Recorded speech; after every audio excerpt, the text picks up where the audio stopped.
अस्सलाम वालेकुम। आज हमारा टॉपिक है इलेक्ट्रॉनिक्स का एक दूसरा पोर्शन जिसको हम सेमीकंडक्टर्स के नाम से पहचानते हैं। सेमीकंडक्टर क्या होता है? एक ऐसे किस्म का मटेरियल जिसके अंदर कंडक्टिविटी या रेजिस्टिविटी इंसुलेटर और कंडक्टर्स के बीच में हो। हाई टेम्परेचर पर सेमीकंडक्टर्स कंडक्ट करते हैं इलेक्ट्रिसिटी को, लो टेम्परेचर पर सेमीकंडक्टर्स लो टेम्परेचर पर सेमीकंडक्टर्स रेजिस्ट करते हैं करंट को, मतलब इंसुलेटर की तरह बिहेव करते हैं। ऐसे किस्म के मटेरियल को हम बोलते हैं सेमीकंडक्टर्स। पहले आपको ये जानना जरूरी है कि हम मैटर को किस किस तरीके से पहचानते हैं और कौन कौन से बेसिस पर उसको डिस्ट्रीब्यूट किया हुआ है। मैटर दरअसल होता क्या है? What is matter? अच्छा, ये तो बेसिक सा सवाल है, पर आपको ये पता होना चाहिए मैटर क्या होता है। इसकी एक दूसरी डेफिनेशन है जो आपको कुछ लोगों को पता होगी। Anything which is composed of molecules is called matter. कोई भी चीज जो मॉलिक्यूल से बनती हो उसको हम मैटर बोलते हैं। मैटर की दो स्टेट्स होती हैं। ज्योमेट्री की बुनियाद पर, उनकी कंस्ट्रक्शन की बुनियाद पर, ज्योमेट्रिकल कंस्ट्रक्शन की बुनियाद पर मैटर को दो हिस्सों में बांटा गया है, एक सॉलिड और दूसरा फ्लूइड। फ्लूइड को फिर से दो हिस्सों में बांटा गया है, एक लिक्विड और एक gas. What is solid? It is that material which having perfect shape and perfect volume in the free state। कोई भी चीज अगर एक फ्री कंडीशन पर पड़ी हो, उसको एक जगह से दूसरी जगह ले जाएं तो उसका शेप भी ना तब्दील हो और उसका वॉल्यूम भी तब्दील ना हो, उसको हम सॉलिड बोलते हैं। ठीक है, सॉलिड मटेरियल की स्टडी करने के लिए जो हमने ब्रांच बनाई है उसको कहते हैं solid state physics. Solid state physics.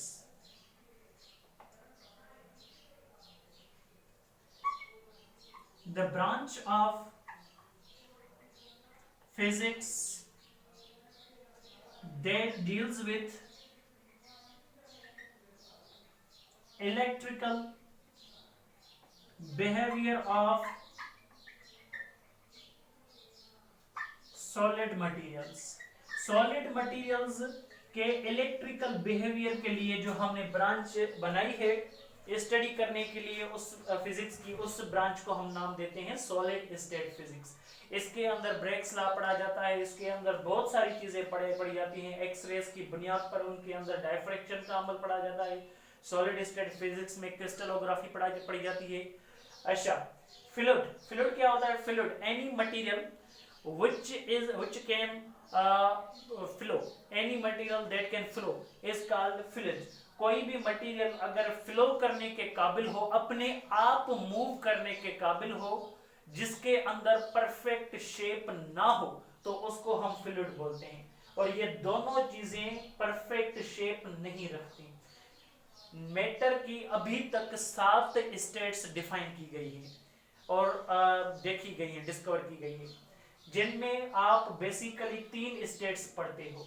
पर ये जो 2 स्टेट्स हैं, ज्योमेट्री की बुनियाद पर अगर हम देखें तो दोनों सेम है, क्योंकि इसके अंदर लिक्विड और गैस दोनों के अंदर शेप नहीं होता। अगर हम ज्यादा डिटेल में जाएंगे तो हमें फ्लूइड फिजिक्स पढ़ना पड़ेगा। फ्लूइड फिजिक्स के अंदर हम ये बोलेंगे तो लिक्विड के अंदर वॉल्यूम परफेक्ट होता है, पर गैस के अंदर तो वॉल्यूम परफेक्ट नहीं होता। तो ज्योमेट्रिकली ये और ज्यादा अलग हो गई। डिटेल में हमें नहीं जाना, क्योंकि फ्लूइड फिजिक्स के लिए हम कभी बाद में लेक्चर बनाएंगे। फ्लूइड फिजिक्स क्या होती है? वो ब्रांच जो उन मटेरियल्स के साथ ताल्लुक रखती है जो फ्लो कर सके। मैटर को दोबारा डिफाइन किया गया और डिस्ट्रीब्यूट किया गया on the basis of its cleavage plane.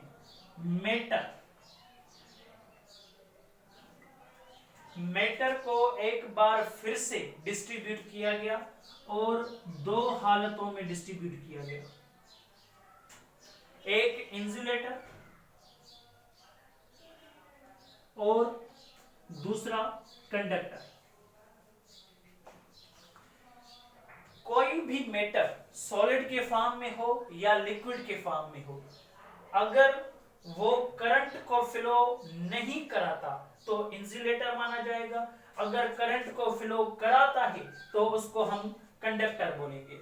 अगर हाई टेम्परेचर पर करंट फ्लो कराए, लो टेम्परेचर पर करंट फ्लो नहीं करवाए तो उसको हम सेमी कंडक्टर बोलेंगे। जैसा कि मैंने ऊपर एक डेफिनेशन दी है, लिखी हुई है, सेमी कंडक्टर ऐसा कोई भी मटेरियल जो एक जगह से दूसरी जगह तक करंट को फ्लो करवाए हाई टेम्परेचर पर, अगर लो टेम्परेचर हो जाए तो सेम मटेरियल करंट फ्लो नहीं करवाए। इंसुलेटर, सेमीकंडक्टर और कंडक्टर, ये हमारे पास है 3 स्टेट्स आ गई मैटर की on the basis of flowing of current. आगे देखिए, ये जो हमारे पास मैटर है इसकी जो ये स्टेट है सॉलिड मटेरियल की स्टडी हमने और ज्यादा डिटेल में की और हमें पता चला कि सॉलिड मटेरियल को अगर आप फर्ज कर लें कि ये हमारे पास कोई सॉलिड मटेरियल है, अच्छा ये कोई सा भी हमारे पास एक सॉलिड मटेरियल है, ये सॉलिड मटेरियल अगर हम इलेक्ट्रिकली इसके बिहेवियर को समझें, इसके अंदर एटॉमिक बिहेवियर को समझें, जैसा कि हमने मछुआरों को देखा हुआ है कि वो मछुआरे क्या करते हैं, जब किसी भी तालाब के किनारे जाते हैं मछलियां पकड़ने के लिए तो वहां पर एक जाल बिछाते हैं। उसी जाल को आप देखते हैं रेक्टेंगुलर, उसके अंदर जो कंपोनेंट्स होते हैं, वैसे ही इसके अंदर भी जो एटम्स है ना, सॉलिड मटेरियल के एटम्स, एक एटम दूसरा तीसरा चौथा पांचवा छठा सातवां आठवां नौवां 10वां, ये सारे के सारे जो एटम्स होते हैं ये एक जाल जैसे जाल बिछाया जाता है वैसे ही एक गर्ड लाइन की तरह यहाँ पर वो होते हैं। फर्ज कर ले, इमेजिन कर लें कि ये आप एटम्स देख रहे हैं, एक एटम ये है, दूसरा एटम ये है, तीसरा चौथा पांचवा, एक जाल बिछी हुई है और ये एक्स एक्सिस पर भी एटम है, वाई एक्सिस में भी एटम है और ऐसी एक जाल जेड एक्सिस में दूसरी कॉपी पेस्ट कर लें और तीसरी चौथी पांचवी, ऐसे करोड़ों अरबों खरबों आप ये जालें बिछाते जाएं, एक्स एक्सिस में भी वाई एक्सिस में भी जेड, एक 3 डायमेंशनल जाल बनेगी। उसको हम बोलते हैं क्रिस्टल लेटाइस। इस क्रिस्टल लेटाइस को बनाने के लिए एक कंपोनेंट बार बार रिपीट होता है, एटम्स का एक हिस्सा बार बार रिपीट होता है, उसको हम कहते हैं क्रिस्टल यूनिट और यूनिट सेल, इसको हम यूनिट सेल बोलते हैं। इस यूनिट सेल के अंदर जो एटम्स, 4 एटम्स फर्ज कर लें, ये एक यूनिट सेल है, इस यूनिट सेल के अंदर जो 2 एटम्स होते हैं नजदीक होंगे तो ज्यादा यूनिट सेल्स होंगे क्रिस्टल लेटाइस में, अगर ये इन दोनों के बीच का डिस्टेंस ज्यादा होगा तो यूनिट सेल कम बनेंगे उस क्रिस्टल लेटाइस में। तो इन दोनों के बीच यूनिट सेल के अंदर 2 एटम्स के बीच वाला जो डिस्टेंस होता है उसको क्रिस्टल कांस्टेंट कहते हैं और लेटाइस कांस्टेंट बोलते हैं, ये लेटाइस कांस्टेंट होती है। अच्छा, इस लेटाइस कांस्टेंट से हम डिफाइन कर सकते हैं the distance between the 2 atoms inside the unit cell और इसके बेसिस पर यूनिट सेल और क्रिस्टल लेटाइस के बेसिस पर जब हम किसी भी मटेरियल को डिफाइन करते हैं, ये जो बोर्ड है ये बोर्ड भी तो किसी एटम्स का बना होगा और इस बोर्ड के अंदर आप इमेजिन कर लें कि यहाँ पर एक एटम, दूसरा तीसरा चौथा पांचवा, ये सारे के सारे एटम्स हैं और ये एक्स एक्सिस में मतलब ऐसे भी हैं, ऐसे भी हैं और ऐसे भी हैं, मींस हर जगह इसके अंदर एटम्स की जाल बिछी हुई है, उसको हम क्रिस्टल लेटाइस बोलते हैं और इनके जो बेसिक कंपोनेंट होते हैं उसको हम यूनिट सेल बोलते हैं। यहाँ पर देखें कि जब हम इस सेमीकंडक्टर को समझते हैं तो सेमीकंडक्टर आपके लिए मैं एक सिंपल डेफिनेशन बता दूं, कोई भी मटेरियल जिसके अंदर आइसोलेटेड एटम आखिरी शेल में 4 इलेक्ट्रॉन्स रखे, कोई भी एटम जिसके आखिरी शेल में आखिरी ऑर्बिट में 4 इलेक्ट्रॉन्स हों तो उस एटम को हम सेमीकंडक्टर वाला एटम बोलेंगे, उस एलिमेंट को हम सेमीकंडक्टर बोलेंगे। सेमीकंडक्टर सिर्फ एलिमेंट ही नहीं होते, कंपाउंड्स भी होते हैं, और ऑर्गेनिक कंपाउंड्स भी होते हैं, इनऑर्गेनिक कंपाउंड्स भी होते हैं।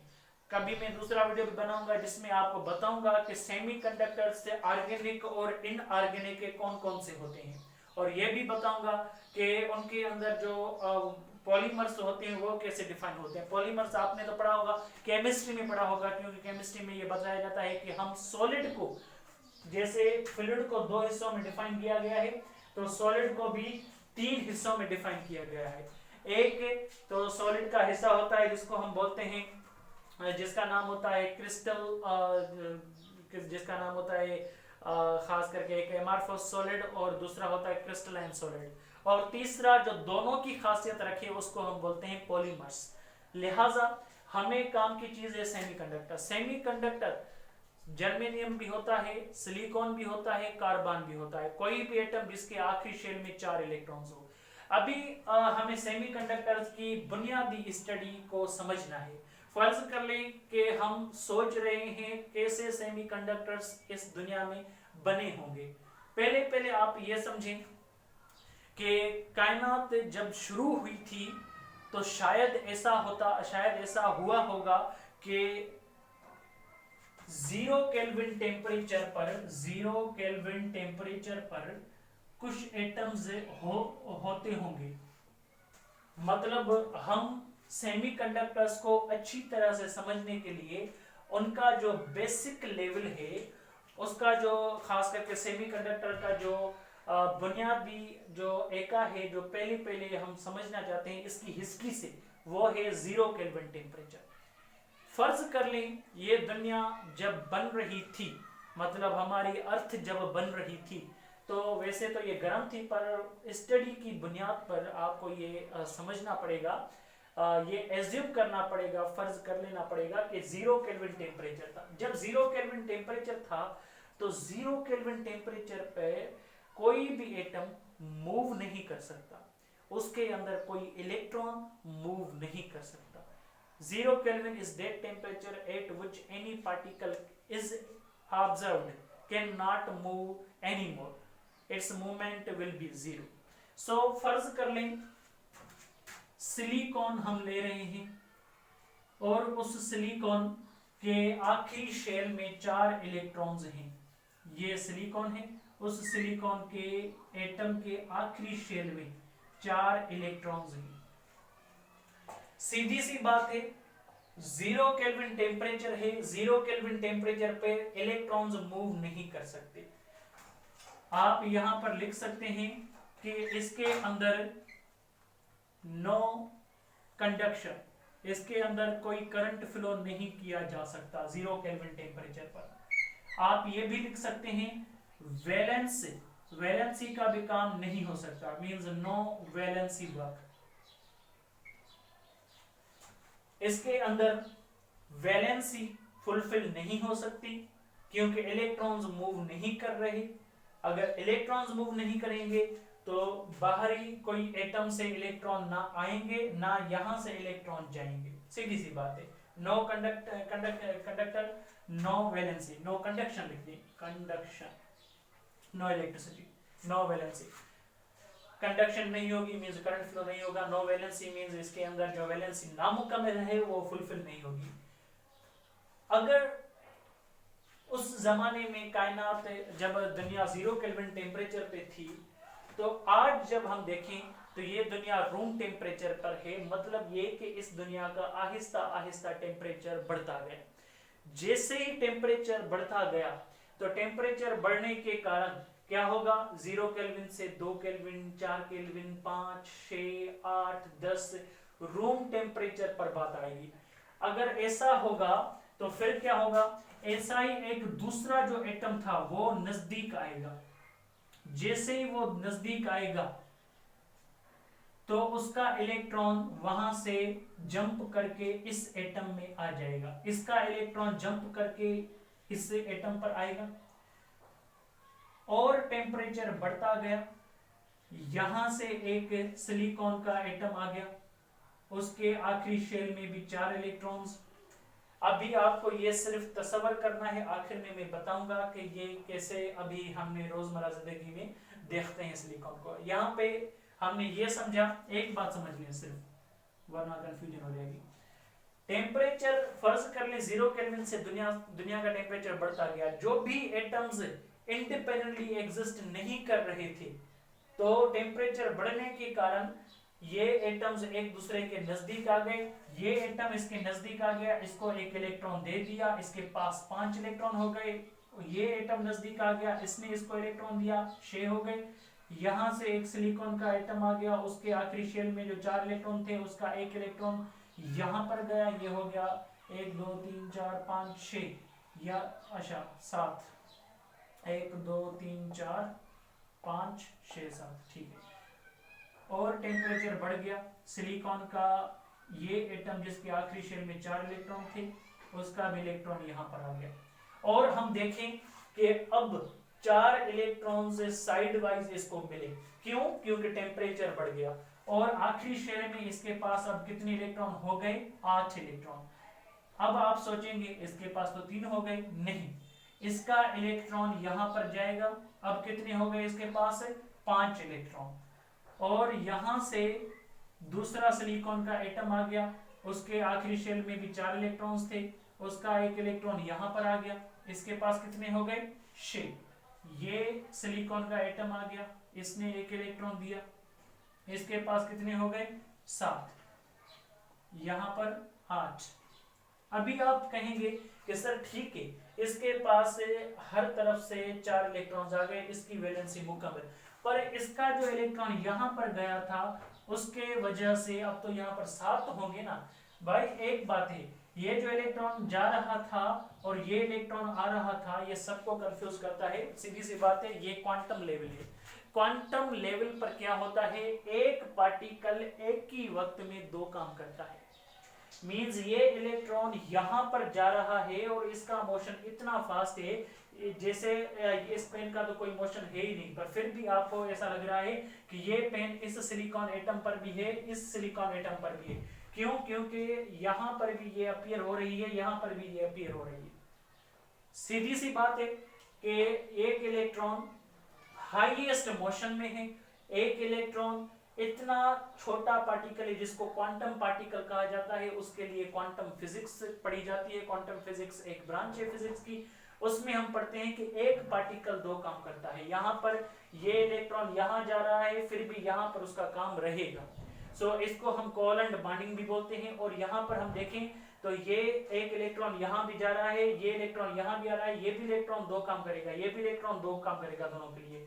टेम्परेचर बढ़ता जा रहा है, और जैसे ही रूम टेम्परेचर आएगा तो रूम टेम्परेचर पर आपको पता है क्या होगा? रूम टेम्परेचर पर ये सिलिकॉन का एटम ये नजदीक आ गया, इसको एक इलेक्ट्रॉन दिया, इसने इसको इलेक्ट्रॉन दिया, ये सिलिकॉन एटम आ गया, इसने इसको इलेक्ट्रॉन दिया, इसने इसको दिया, इसने इसको दिया, इसने इसको दिया, ये हो गया पेयर, ये हो गया पेयर शेयर, ये हो गया पेयर शेयर। ये सब एक इलेक्ट्रॉन देते हैं, एक इलेक्ट्रॉन लेते हैं, और इनके अंदर ये जो सिलिकॉन के एटम्स होते हैं ये पेयर शेयर करते हैं, और इनके अंदर भी एक वैसे ही जाल बनती है जैसे मैंने पहले आपको बताया, क्रिस्टल लेटाइस। सो ये हमारे पास हो गया क्रिस्टल लेटाइस, और इसी वजह से हमें ये बात पता चली कि ये रूम टेम्परेचर पर इसलिए एग्जिस्ट करते हैं क्योंकि ये एक दूसरे को एटम्स देते हैं, पेयर शेयर करते हैं, और इनके कॉम्बिनेशन कुछ इस तरह से होती है कि सब एटम्स एक दूसरे को इलेक्ट्रॉन्स देकर वैलेंसी का काम पूरा करते हैं। वैलेंसी या कंडक्शन का काम उस वक्त पूरा होगा जब टेम्परेचर 0 से ऊपर हो, 0 केल्विन से। और जब आपको सिलिकॉन मटेरियल दिया जाता है तो ये रूम टेम्परेचर पर होता है, या इससे थोड़ा टेम्परेचर कम होता है, या इससे ज्यादा होता है, पर 0 केल्विन पर ये एटम्स एग्जिस्ट ही नहीं करते, मतलब इंडिपेंडेंट एग्जिस्ट नहीं करते। सो ये हमारे पास जो एटम्स एक दूसरे के साथ मिल गए हैं ये सिर्फ इस वजह से क्योंकि टेम्परेचर बढ़ता गया, और हमें एक मटेरियल मिला सिलिकॉन, और हमें एक मटेरियल मिला जो जिसको हम जर्मेनियम बोलते हैं। जर्मेनियम भी एक सेमीकंडक्टर है, कार्बन भी एक सेमीकंडक्टर है। इस तरह से उनकी कंस्ट्रक्शन बनी हुई है। इनके अंदर आखिरी शेल में 4 इलेक्ट्रॉन्स होते हैं, वो कोवेलेंट बॉन्डिंग की तरह बिहेव करते हैं, और इलेक्ट्रॉन्स उनके बिहेव करते हैं, जिसकी वजह से हमें एक फुल मटेरियल मिलता है। ये लेक्चर थोड़ा लेंदी हो गया और होना भी चाहिए क्योंकि ये बेसिक इंफॉर्मेशन है। एक और बात, यहाँ पर अगर 0 केल्विन टेम्परेचर था तो एक एटम की स्टडी चल रही थी। एक एटम के अंदर 2 शेल्स भी हो सकते हैं, 3 शेल्स भी हो सकते हैं, 5 शेल्स भी हो सकते हैं। 0 केल्विन पर जो इलेक्ट्रॉन्स एटम के पास होंगे वो रेस्ट पर होंगे। उनके पास न्यूक्लियस की दूरी की वजह से सिर्फ पोटेंशियल एनर्जी होती है, काइनेटिक एनर्जी नहीं होती। जब एक सिंगल एटम की बात हम करते हैं तो उसके अंदर जितने भी शेल्स हैं, उन शेल्स के अंदर जो इलेक्ट्रॉन्स होते हैं वो रेस्ट में होते हैं 0 केल्विन पर। उनके अंदर सिर्फ पोटेंशियल एनर्जी होती है। जिस पोटेंशियल एनर्जी को स्टडी करने के लिए केमिस्ट्री में एक टॉपिक दिया गया है इलेक्ट्रॉनिक कन्फिगरेशन, और उसके तहत हमने एनर्जी लेवल की डिस्ट्रीब्यूशन की और एक अकेले एटम के अंदर कितने लेवल्स एनर्जी के हो सकते हैं।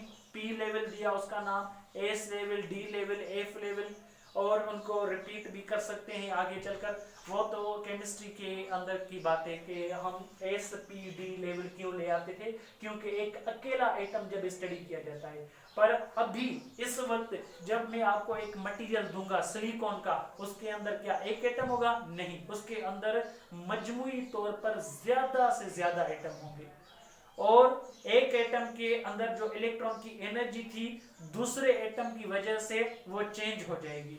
अभी मैं अगर आपको कहूं कि ये जो इलेक्ट्रॉन है इसकी एनर्जी बताएं तो इसको आप पी एस या डी लेवल में आप नहीं बताएंगे। ये एक बहुत मुश्किल सवाल हो जाएगा और इसके लिए हमें एक नया नजरिया देना पड़ेगा।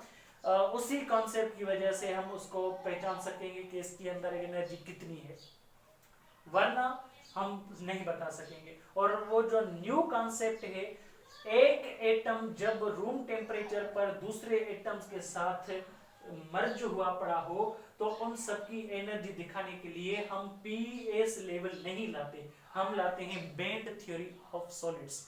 बेंड थ्योरी ऑफ सॉलिड्स, और बेंड थ्योरी ऑफ सॉलिड्स के अंदर जब मैं आपको कहूं कि 0 केल्विन था तो वैलेंसी का काम भी नहीं हो रहा था, कंडक्शन का भी नहीं हो रहा था। मतलब ये कि अगर मैं यहाँ पर ग्राफ बनाऊंगा तो वो ग्राफ बताएगा bend theory of solids, means solid material के अंदर एटम्स की मौजूद एनर्जी बताएगा। वो एनर्जी या तो कंडक्शन में होगी या तो वैलेंसी में होगी। एक बात आपको पता होनी चाहिए कि एक एटम हो तो उसकी energy P S D level में बताई जाती है, पर अगर बहुत सारे एटम्स हों तो उनकी energy bend theory of solid में बताई जाती है। और बेंड थ्योरी ऑफ सॉलिड के लिए न्यू लेक्चर बनाऊंगा। Thank you.